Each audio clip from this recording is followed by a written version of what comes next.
এটাই নিয়ে নে। দাদা এই শাড়ি। তোরা একটু বাইরে যা, আমার ভাবির সাথে কিছু কথা আছে। ভাবি, আব্বাকে বলেছো? আমি তো আব্বাকে বলতে পারিনি। আমাকে একটু রোহনের সাথে কথা বলার ব্যবস্থা করে দেবা ভাবি? কাকি তুই ছাড়ে যা, আমি রোহনকে পাঠিয়ে দিছি। কিরে আমাকে এখানে ডাকলি, কিছু বলবি? হ্যাঁ, তোর সাথে আমার অনেক কথা আছে।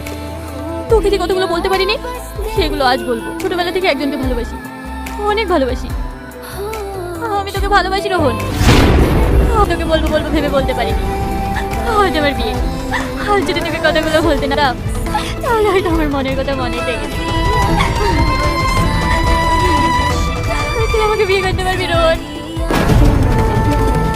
আব্বা, তোমাকে আগে বলতি তাহলে এই বিয়েটা আমি কখনোই দিতাম না। তুই যে রোহনকে ভালোবাসিস সেটা যদি আজকে আমি যাইতে না পারতাম তাহলে হয়তো তোর ব্যর্থতা দোষী তুই নিজেকেই মানতি। রোহন, তুমি কি আমার মেয়েকে বিয়ে করবা? হ্যাঁ তুমি। কিন্তু মামা, সাথে আজকে বিয়ে। আমি ওদেরকে ফোন করে বারণ করে দিয়েছি, বলছি আমার মেয়ে অন্য কাউকে ভালোবাসে।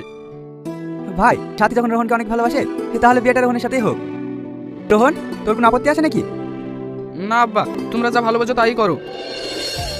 বিয়েটা আজকে দিয়ে দিই, আপনি কি বলেন? হ্যাঁ হ্যাঁ, আজকে দিয়ে দেন, আমার কোনো আপত্তি নাই।